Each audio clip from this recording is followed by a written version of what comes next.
This is Sg2 Perspectives, a conversation with Sg2 experts and industry thought leaders about the biggest trends in healthcare and what we expect that's going to mean for the future of healthcare delivery. It's time to revisit your strategy, but look at it through the lens of where you are truly differentiated as you think about what you're investing in. Think about partnership or think about how you can change the game. This is not the time to be trying to do it all. Come back to your operations and think about how you can focus and what makes us great, what we can do exceptionally well.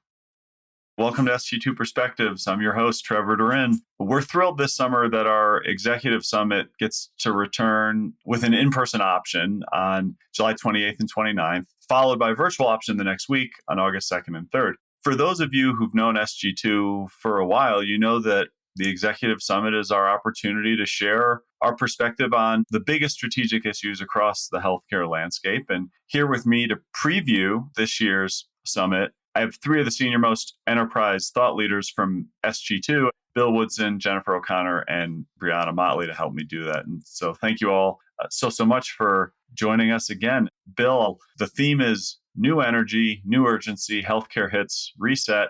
How are strategy leaders approaching planning right now with new energy and new urgency?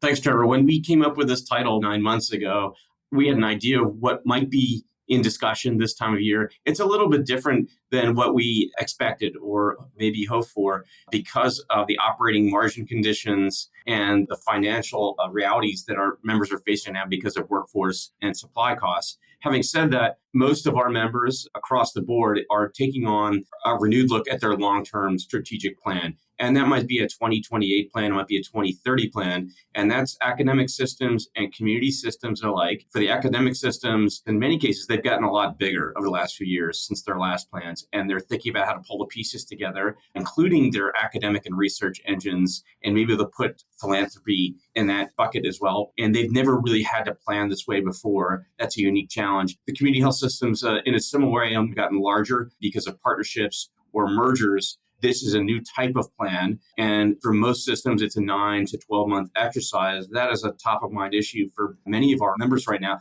At the same time, there's urgency in the near term. So there's a tension about short-term versus long-term perspectives. And in the short term, it's the competitive dynamics, given the market that they're in. It might be the new entrants, it might be private equity, it might be just about the volumes that are there or the volumes that are not there, and accelerating access for backlog and certain types of patients for the planners. But the tension between the here and now tactically and a longer term future that brings the pieces together differently is occupying their time, including a role in what innovation means for the future of their health systems. Just to build on that a little bit, Bill mentioned one of the biggest questions that we're getting within my team is around digital and what is the right balance of what you invest in when it comes to digital. We all recognize that there's been a little bit of a deceleration, but keeping that long-term perspective in mind, how do you use digital, leverage digital to truly transform the care experience, bring care closer to the patient? There's a bit of a tension there given the economic environment and the investment that is needed. How do you balance the risk of not doing anything now with the need to truly transform care delivery in the long term? So that is something that we'll touch on at a high level during the summit as well.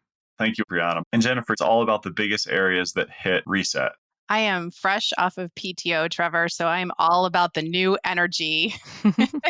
We've been looking forward to something to be excited about. So that new energy part of the conference theme has been something we've been focused on. And I hope that members are excited about that as we are. Bill mentioned this idea of attention that the planners are experiencing right now. And that's something we heard recently in our strategy exchange session where our senior strategy leaders come together once a quarter and discuss their work and how it's going. And there was this real sense from some that there's a new energy around prioritization. We got good at it during the pandemic. We had to focus. Now we really need to prioritize. Finances feel really tight. And interestingly, a couple people raised their hand and said, I hear you, but right now we have this urgency. We feel behind. It's been 2 years of head down pandemic focus. Our competitors, particularly non-provider competitors, we feel are leaps and bounds ahead of us in the moves they've made in the last 2 years. So we can't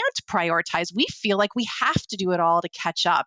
that kind of new energy, new urgency tension and how it's hitting the planners right now, I think is really interesting. This conference couldn't come at a better time in my mind. Jennifer, you get to team up with Bill and kick us off with the keynote. What areas are you guys going to cover? Not surprisingly, one of the biggest resets everyone has experienced to some varying degree. Brianna mentioned digital, and I think virtual visits was the original reset. We went from 0 to 100 in the matter of weeks, days. Some of those folks set up their virtual platforms at the beginning of the pandemic, and we've continued to use virtual visits as a means to see patients. And there's been a lot of questions. Brianna and her team get these all the time. Is this really going to stick? Are we really going to get paid? How will we use this going forward? We can debate the degrees and the ways in which we will use virtual visits, but there's no denying that it has become a part of how we care for patients. We'll talk a bit about virtual visits as one of the biggest resets, and we'll dig into the disparity that we see among specialties. There are certainly some, like behavioral health, that have really taken off. Over 50% of all their visits now are done virtually and actually increased in 2021 over 2022. So they did not see that kind of return to in-person that other specialties did.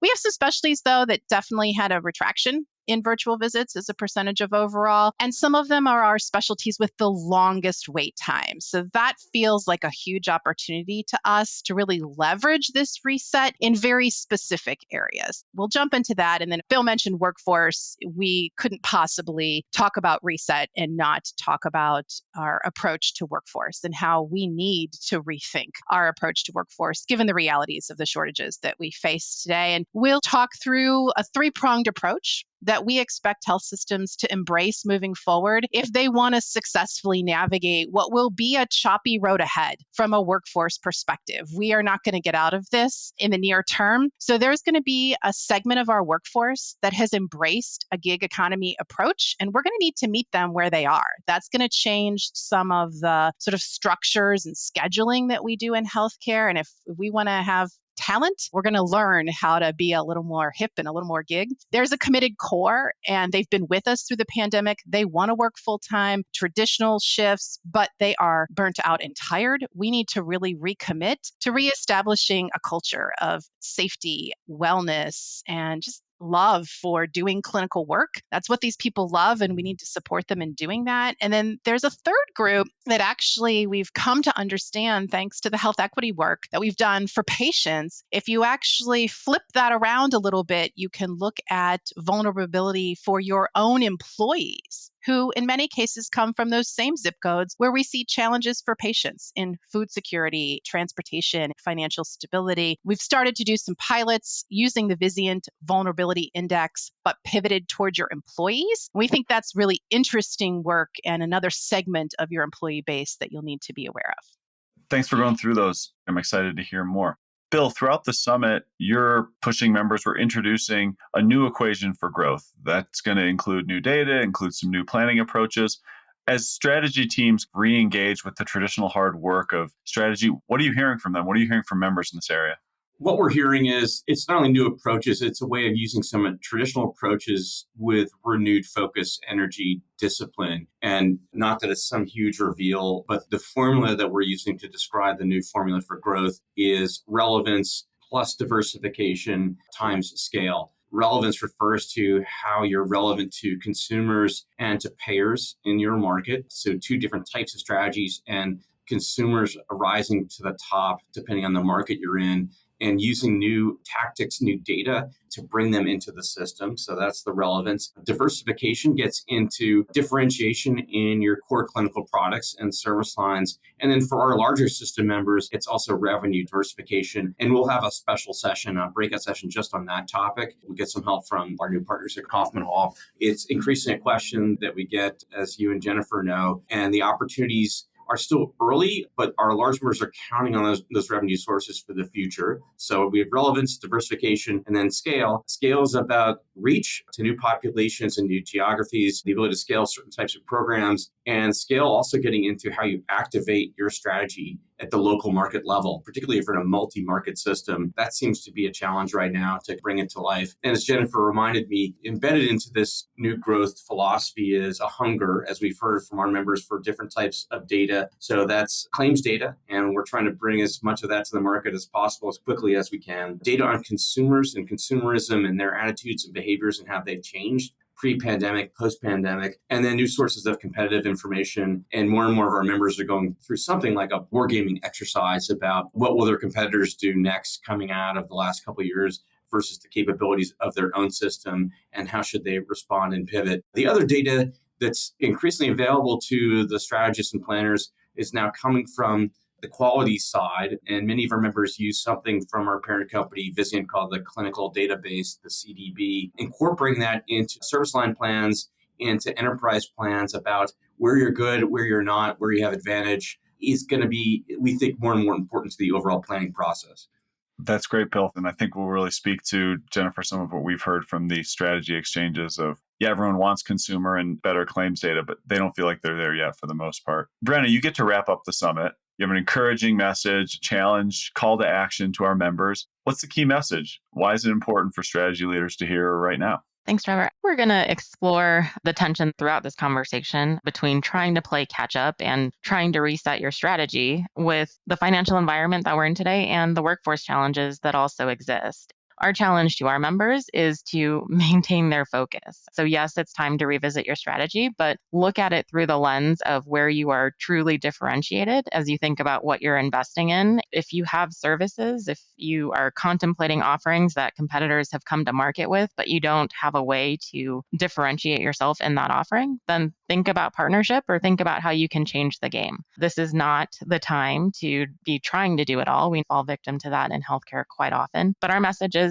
don't do it all. Figure out where you can let go, come back to your operations and think about how you can focus. All of that is important, especially within the vein or the lens of the economic environment that we're in right now. We can't afford to chase the squirrel. We have to really be thoughtful about where we invest and come back to what makes us great, what we can do exceptionally well. I think that'll be a great message for folks to hear and leave with after, inevitably, many of our sessions may not have as positive of a tone because it's a tough environment now. They're being pushed to do a lot, and there are a lot of those tensions. That kind of covers some of the biggest plenary sessions, but of course, there's breakouts throughout around health equity, care at home, financial strategy, consumerism, alternative revenue, life sciences, and of course, there'll be presentations from our partners at Kaufman Hall. Which of those sessions are you looking forward to, or are they discussions that you're already hearing a lot from members? Brianna, you get first pick. I am super excited about our Care at Home breakout session. And part of that is because this is a question that we are getting a lot from our members. What is Care at Home? What does this mean? What does this look like? How do we execute on this? What I'm really excited about is that we're going to go much far beyond acute care at home, which everyone knows is kind of what's been in the news, and challenge our members to think about different opportunities outside of acute care at home that they can put into place that align with their strategy and really enable bringing care closer to patients, but also thinking about reducing readmissions, reducing length of stays. We'll provide a framework for how do you think about that? How do you break down that landscape? And then we'll have a number of my Sg2 colleagues who are doing work in this space come and tell a bunch of member stories. We think this is the true value of this session. What are we seeing at different organizations? How are different organizations prioritizing different programs within the broad landscape or broad umbrella of care at home without giving too much away? That's what we'll be talking about, and hope you all will join us for that. Am I allowed to ask Brianna a question? Please. This might be a spoiler, but selfishly, since I've got you here, Brianna, my last 3 presentations have devolved into a conversation of sniff at home. Yeah. So I'm just curious if that's where you're seeing large groups of our members go to, or if I just happened to get 3 who landed at sniff at home. Is that like the hot spot, or did I just get a random sample? Not random at all, Jennifer. Sniff at home is top of mind, especially because of lack of access right now, especially in post-acute care. And so a lot of systems are trying to figure out what alternative strategies can we put in place to be able to transition patients out of the hospital more quickly, more efficiently, especially when we don't have those networks available, that capacity available from a post-acute standpoint in our market. One of the things we'll talk about is there are actually two different levels that we see of SNF at home. There's high acuity SNF at home and low acuity SNF at home. And what you are able to put in place there certainly depends on kind of the capabilities of your infrastructure today, as well as your patient population and the clinical needs and clinical demands that require it. All right. Thanks. That was helpful. Yeah. I'm taking notes. Jennifer, which of these sessions are you looking forward to, or is it another question you've been hearing a lot from members? Not to sound self-serving, I'm moderating the workforce panel, so it is top of mind, but we'll delve a little deeper thanks to some colleagues who are joining us across Vizient and some of our partners. So some of the leads from Vizient Advisory Services who are out there every day helping you figure out how to reconfigure staffing. Given what's going on, our own Janelle Kwan will join the panel. We'll talk a little bit about AI and how we're seeing that as a support mechanism when we're challenged in workforce. We'll also have our friends from VIA Workforce Solutions, which is contract labor, formerly part of Vizient, spun out about a year ago, who really have the pulse right now on what's happening with contract labor, and in fact have been working on projections for the next 12 to 24 months, what we can expect in terms of use of contract labor. Are we really seeing the demand come down? Are we seeing the rates come down at all? We'll talk through that. And I think most importantly, what it'll take to give people that glide path so we can get people off of contract labor and back into our organizations. Even if it's not full time, for those who want a more flexible schedule, at least we can bring down that agency rate, which is such a drag on the margin. We'll definitely dig in there. The one I'm excited about that I have nothing to do with is around health equity. I mentioned tensions earlier, and we've talked about it throughout. There's been an acknowledged tension, particularly for our planners, that health equity is now a stated goal of many of our organizations. And yet the decisions to put money toward those efforts sometimes seem in direct conflict with our need to grow in zip codes with great commercial coverage. And that's a tough tension. And how do you navigate that? And we've talked about having some discussion as part of that breakout group around that very tension. And that's a really interesting way to get at that. Amidst some fun talks, and we'll present some information, we're also going to garner some conversation and see what folks in the audience have been doing to navigate those tensions. I'm excited for that. Yeah, I'm excited for those as well. Bill, how about you? Maybe it's a specific session, maybe it's in general. What are you looking forward to for the summit, and any closing thoughts? I'm really excited about the sessions we're going to do with Kaufman Hall. For as long as I've been at SG2, we've talked about the need to bring together strategic planning with CFO and financial planning. And we have a couple of sessions dedicated to specifically that. We're going to unpack the term, what financial resilience means moving forward, as well as revenue diversification. But we think our audience, regardless of title, needs to understand how the core business needs to fit together moving forward with the investing arm of the health system, particularly with the large systems, and then the capital organization and how that capital is deployed. This world has been incredibly siloed for as long as I've been in healthcare. And now is the urgency, the energy to kind of bring those pieces together. We're excited just to bring some different perspectives, some different language. We'll have more CFOs at this meeting and a pre-session with CFOs the day before. I'm very excited about that. For the most part, I think our members are feeling, while a bit uneasy about the current financial performance, optimistic about some of the bold moves they can make over the next few years, in part because their balance sheets remain fairly strong. We'll continue to watch that. But we do want to raise the issue, and this will come up in some of our clinical sessions, about just the weight of clinical acuity on the overall health system, the high acuity of patients that need to be treated in the inpatient, hospital, outpatient settings, and the tension that's going to bring across systems as they take on service distribution. At the same time, depending on your market, the influx of new entrants and private equity to shake up other aspects of the system of care. There's a lot of things in the environment right now that make our theme relevant, and we're excited for the time we're going to have with the group. It should be terrific. Right. I'm excited to see the energy in the room and hear what people are talking about. I hope they'll be excited to get back together in person. If not, there'll be a lot virtual. Thanks all for sharing kind of a quick overview of what's going to be a day and a half of terrific content and conversation with our members. Thanks for joining us as always. Thanks so much for listening to SG2 Perspectives. As always, I really value your feedback, input, comments or ideas for episodes, and you can reach us at sg2perspectives@sg2.com. Additionally, I recommend that you check out some of the other Vizient podcasts, which cover a range of clinical and operational areas. Those can all be found at vizientinc.com/podcasts.